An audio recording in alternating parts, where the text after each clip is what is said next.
Vaheguru Ji Ka Khalsa, Vaheguru Ji Ki Fateh. Welcome to this segment of Code Gurbani's A-sabad-a-day. The sabad we are going to recite marks a transition of sorts. Within Raag Surat, we are transitioning from the 5th Nanak, Guru Arjan, to the 9th Nanak, Guru Tegh Bahadur.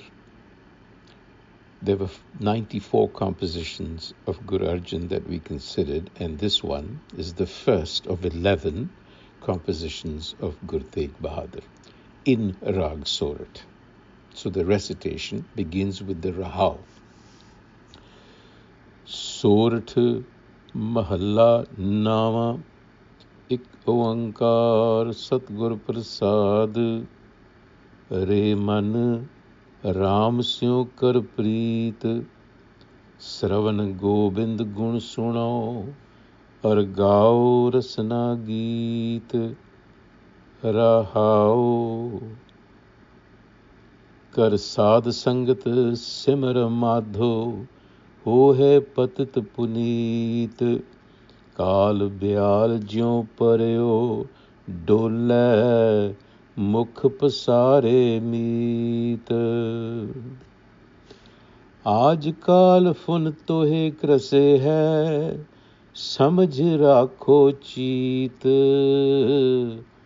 Kahe Nanak Raam bhaj le जात अवसर बीत आज काल फुन तोहे ग्रसे है समझ राखो चीत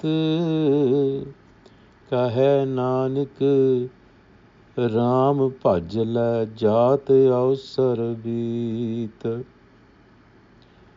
So this sabad of the 9th Guru, Guru Tegh Bahadur, is exhorting the mind, instructing the mind, telling it to do certain things. Well, telling it to do one essential thing, which is Re Man, O my mind, Raam Siu Kar Preet. Literally translated, it means Raam Siu, with the all-pervading Ram, Kar Preet, establish a loving relationship. How? Through complete sensory immersion. Sravan Gobind Gun Suno. Sravan, hear, pay attention to its qualities as Gobind, the master. You see, the all-pervading Ram, one of its qualities is that it is Gobind. It is the master of the universe. Sravan Gobind Gun Suno. So understand, pay attention to its qualities, to its nature. What is it like? And, in addition, Gao Rasna Geet, with the tongue, sing praise to its glory. So that was the literal meaning. So what the Guru is asking of us is to become a divine lover. Raam Siu Kar Preet. And love demands attention. That is really what love is all about, which is why the Guru is asking us for a full sensory immersion. So this is an invocation of attentiveness. What is being asked is a reorientation of our attention through and it affects our speech towards the sustaining source. So it is a pivot. It's asking us to pivot our attention with the tools that we have, our senses. And in the first stanza, after the Rahau, which is the reflection, so what we are being asked to do is to shift our attention. Now, the Guru expands a little further. He says, Kar Sad Sangat Simar Madho. Kar Sad Sangat. in enlightened company. Sadh Sangat usually points to the company of the Guru wisdom. Kar Sadh Sangat, Simro Madho, recall, remember. This is the practice in Sikhi. Remembrance, mindfulness, cultivating that remembrance. Madho, the beloved.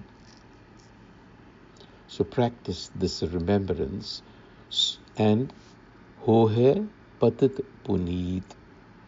So even the fallen can be purified. So that is the practice with which you purify the mind. What that means is that you're essentially scrubbing off the ego's conditioning. It's like cleaning a mirror so that you can truly see yourself. So that's what the Guru wants us to do. And he reminds us, Kal Beal Jo Pareo. Kal Beal.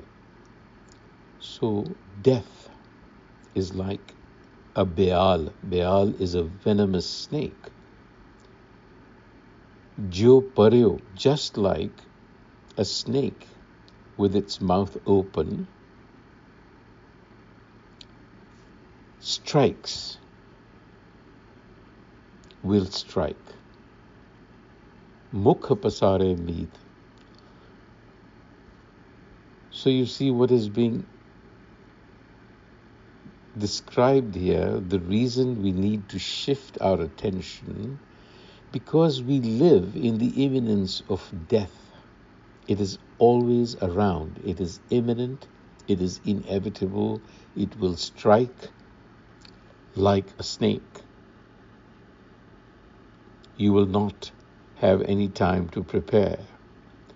So prepare for that by centering your attention on the self so that you're ready.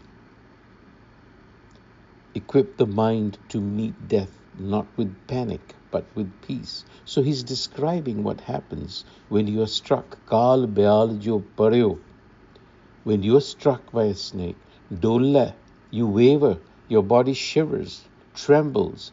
Mukha pasare, your mouth, you have no control. It's open. That is the scene at the time of death. The body trembles. You lose control. There is no agency. So that is why it is important to look past the ego, because it is the ego that is afraid. Because the ego is scared of non-being. So you have to align yourself within to the source so you know. So just as a person struck by a deadly snake trembles, their body uncontrollably shaking and their mouth flung open in shock and pain, so too is the condition of the human when struck by the reality of death.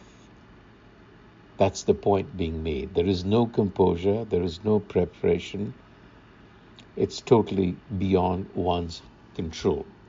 So it's a metaphor for how death enters into our lives, swiftly, with terror and irreversibility. So then again, further in the concluding verse, Aaj-kal funi tohe grase hai. Aaj-kal, today or tomorrow. Fune means most assuredly. So be sure that today or tomorrow, Aaj-kal fune tohe grase hai. Grase hai, it'll strike you. It'll bite you. This is talking about death. Samajh rakho jeet. Samajh is understand this. Keep this in mind always. Kahe Nanak, says Nanak, Nanak Raam Pajla. You remember he began with Ram and he says rush to the Ram self, rush to the source. Jat Ausar Beat,